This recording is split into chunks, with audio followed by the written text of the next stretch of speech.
Bon messieurs, il me paraît évident que ces terres n'ont aucune fertilité. Ce ne sont que des supports. C'est l'endroit idéal pour installer notre prochain Disneyland. Oui, quoi? Tu veux qu'on fasse appel à notre expert pour vérifier si c'est la bonne implantation? Ouais, bah si tu veux, ok, je l'appelle. Allez, salut! Quand la loi ne peut plus rien pour vous, il vous reste un recours, un seul, l'agence Tourisque. L'agence Tourisque, c'est vraiment la dernière chance, au dernier moment, les mauvais coups. Avant toute chose, et afin de répondre à votre question, il est nécessaire que vous compreniez l'histoire de la Champagne. Et pour comprendre l'histoire de la Champagne, il est nécessaire de comprendre ce qu'étaient les Savards et les trios. Attendez, trio, c'est pas un groupe de chansons françaises à influence reggae? Oui. Bon, Savard et trio étaient des termes utilisés pour désigner des jachères longues. On utilisait plutôt ces termes dans les Ardennes et dans la Marne, alors que dans l'Aube, on utilisait plutôt charme, friche ou pleu. D'où la fameuse expression « il pleut ». Il mouille, c'est la fête à la grenouille. Les Savards étaient des pelouses sèches qui poussaient sur des terres calcaires. Elles étaient parsemées de buissons ou d'arbustes et n'étaient jamais cultivées. Elles étaient en jachère permanente. Et d'ailleurs, on y faisait paître les moutons. Les trios étaient quant à eux des jachères retournées tous les 5 à 10 ans pour y cultiver une, voire deux cultures. Entre-temps, on y faisait paître les moutons.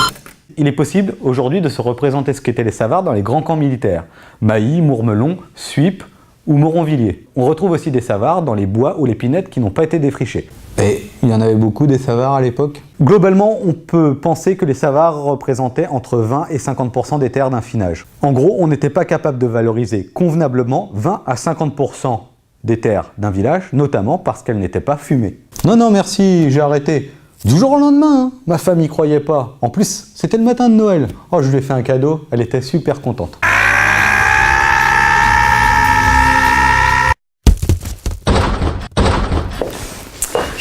On estime aujourd'hui que les terres de craie sont productives grâce aux engrais minéraux. On sous-entend donc que si on supprime les engrais minéraux, on arriverait probablement à des rendements d'avant-guerre.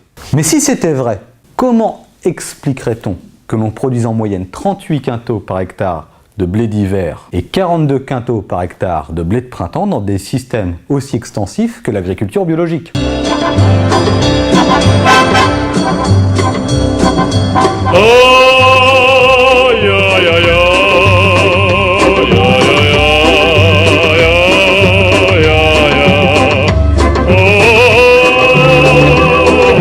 Des rendements bien au-dessus de ce qu'on produisait avant-guerre. Mais vous devez vous dire, combien produisait-on avant-guerre?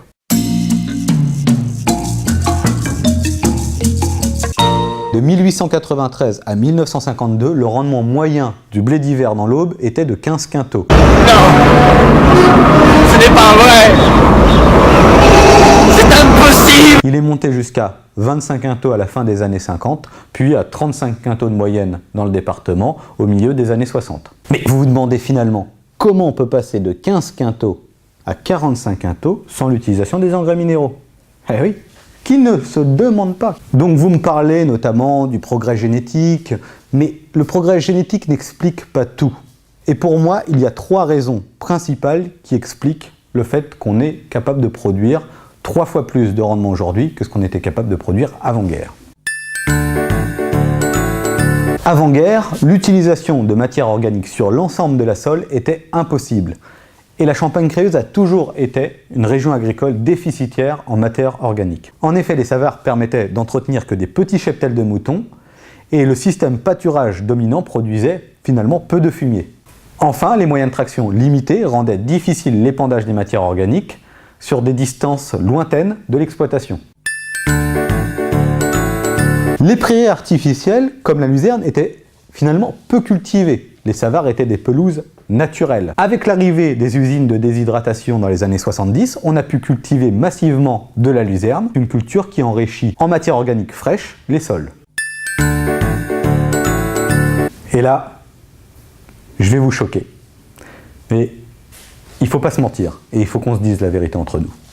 On a augmenté la profondeur des sols de Champagne créuse par l'utilisation de la charrue.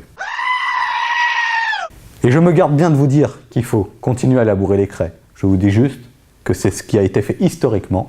On a augmenté les volumes de sol en labourant la craie. Est-ce que c'est grave? À long terme, ça a permis d'augmenter le volume de sol. À court terme, on a réussi à rendre improductifs des sols pendant 5 à 10 ans. À la boulette. Ah oui, j'ai fait la boulette. Aujourd'hui, nos techniques nous permettent de booster nettement la fertilité des sols de craie.